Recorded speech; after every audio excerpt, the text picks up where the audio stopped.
Hi, we're here today with our friend Kathy, and we're going to talk about Operation Christmas Child. And Operation Christmas Child has been a big part of our church culture for over 20 years now. And we, haven't kept great records to even know when we started, but I know that when we did 40 Days of Purpose, the very first time back in 2003, we were already doing Operation Christmas Child.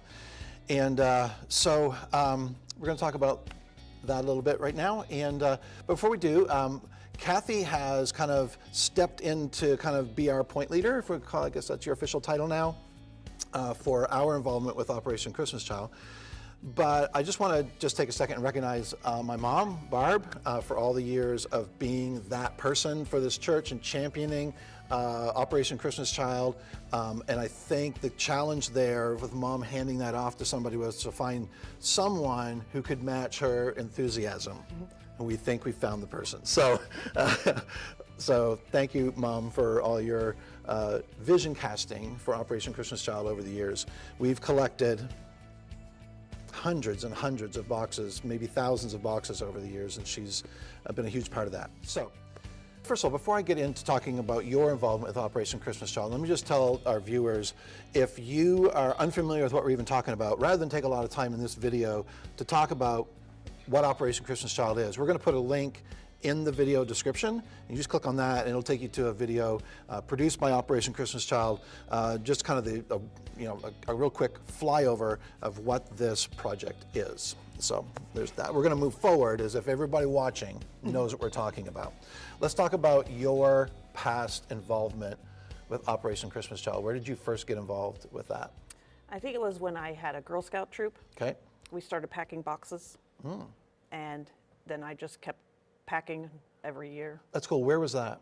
In Ohio. Okay. I think, our story together with you in this church is kind of a unique one where you were part of us seasonally for so many years, and you were never really here when we were doing Operation Christmas Child. You'd already left. And so I'm guessing it was probably one of these first years that you, since you've been here year round, that you had an opportunity to be involved with us. Does that sound right? Yeah. So what is it for you personally? What is it about Operation Christmas Child that made you want to get involved beyond the fall collection experience, either with your past experience or here at Faith Community? Because that's where we're going. You've gotten involved beyond that. What made you want to take those next steps? Well, when you showed a video and they showed the whole warehouse and all those people, I just thought, I gotta go. I gotta go. And then after church, people came up to me and said, "You're going, aren't you?" Oh, wow. And I said, yeah. Yeah. And it was the 1 year I had, because last year I moved right in November, so I didn't have time to go. So this was the year that I had time and could go. And Let's talk about that. When exactly did you go, and where did you go? Last November of 2023, I went down to Baltimore, one of the processing centers. Just so we are using people know what the language is. So we do collection week. We do, we do 6 or 8 weeks of collection, then there's a collection Sunday. We do the thing here where the kids parade the boxes down, and it's high energy and it's chaos and it's so much fun. Then we stop and we pray a blessing over those boxes, and then everybody leaves. Right? Then the next week they come in and they're gone. Well, what happens through the week is somebody, and I think this past year it was FCF Women that kind of coordinated, or was it you?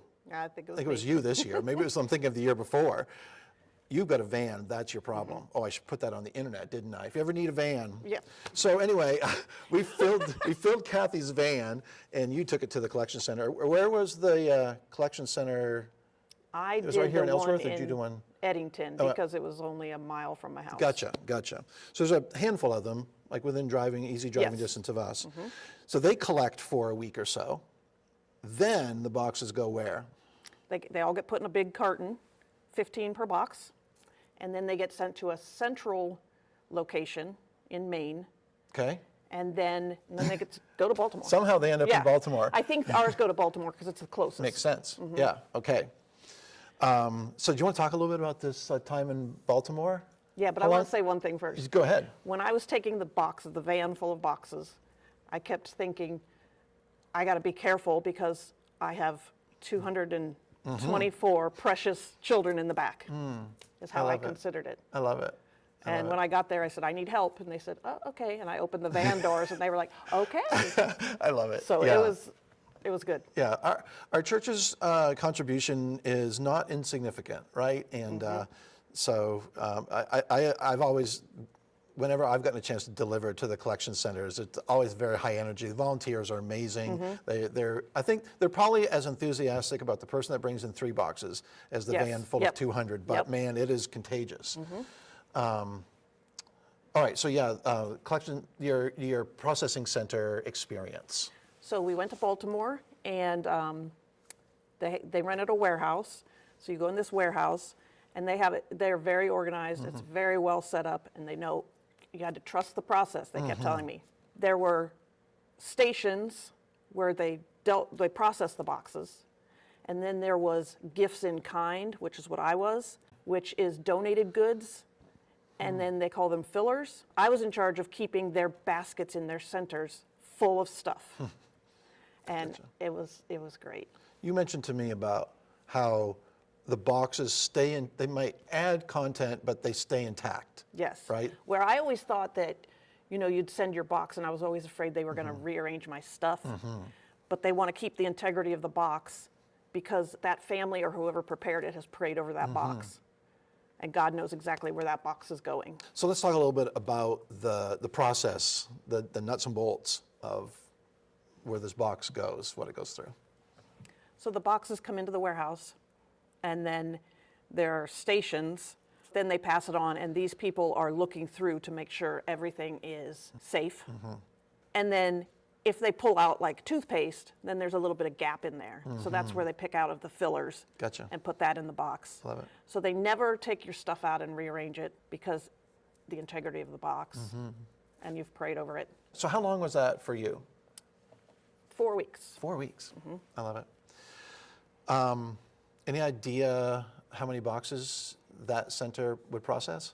We did over 827,000 boxes. And we were so excited at the 827,000 and then they said Boone is still collecting or still working, and they're over 2 million.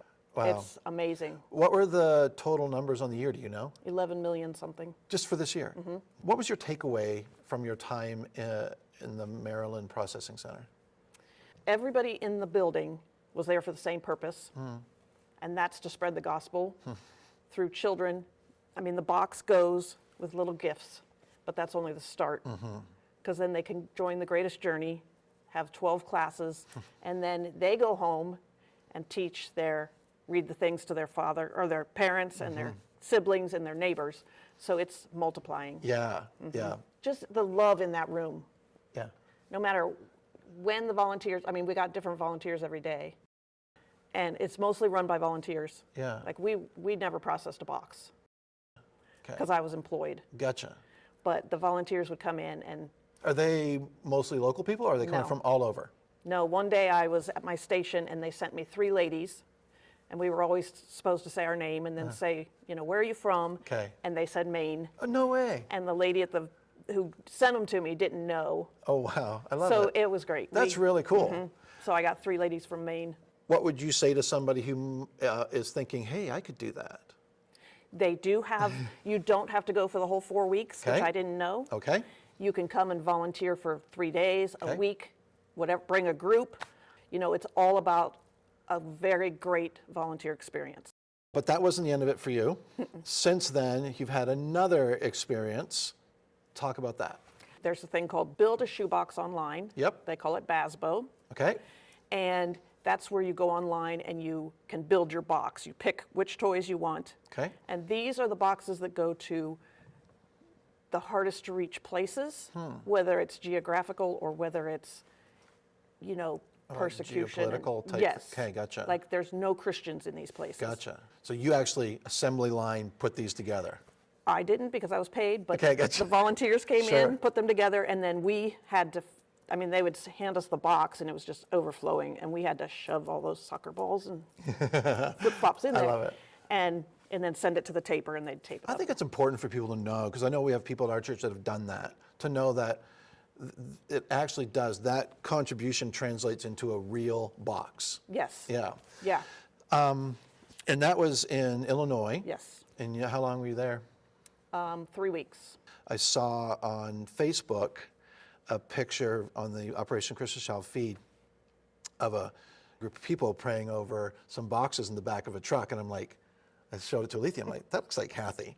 That was amazing. Yeah. We got to, when they filled the truck, we got to pray over those, hold our hands on those boxes, those cartons. We're together maybe with our kids or our family, our household, and we're, putting our boxes together just to kind of be reminded that the big picture is about opportunities to share the gospel. So since then, you have another new volunteer role.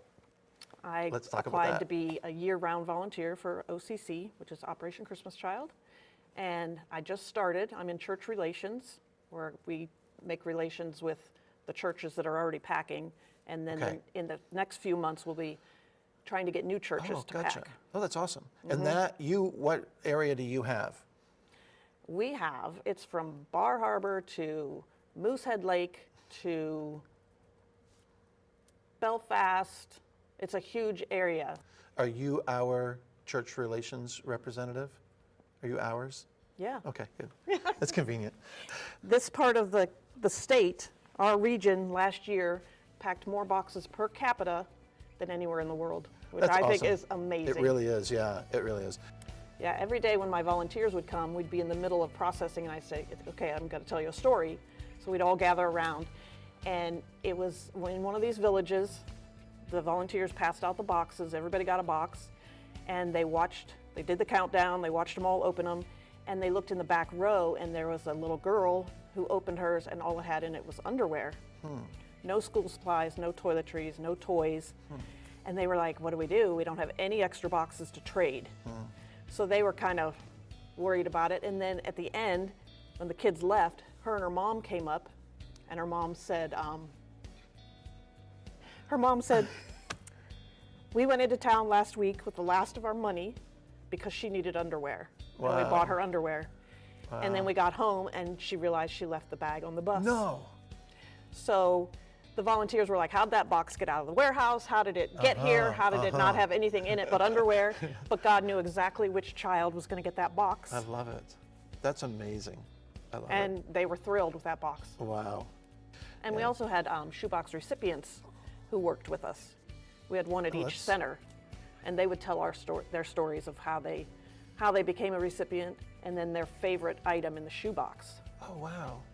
What's your motivation for your personal involvement with Operation Christmas Child, and then your passion for our involvement as a church with Operation Christmas Child? What drives you? The reason that I'm getting so involved in Operation Christmas Child is because when I moved to Maine, at this point in my life, I don't have to work Yeah. an everyday job. Yeah. So I had time to go to Baltimore and Illinois. And they changed my life. It was amazing. I think it's great. I think the organization does a really great job of keeping the mission in front of everybody, like all the way down to the church level, and then it's up to us within the church, our local churches, to keep that mission in front of our people. Like even so our youngest children understand that yes, we're getting some little toys and gifts for some kids we'll never meet, but there's a bigger picture for this. Like this might be what the love of Jesus looks like to this child, Yeah. right? Yeah.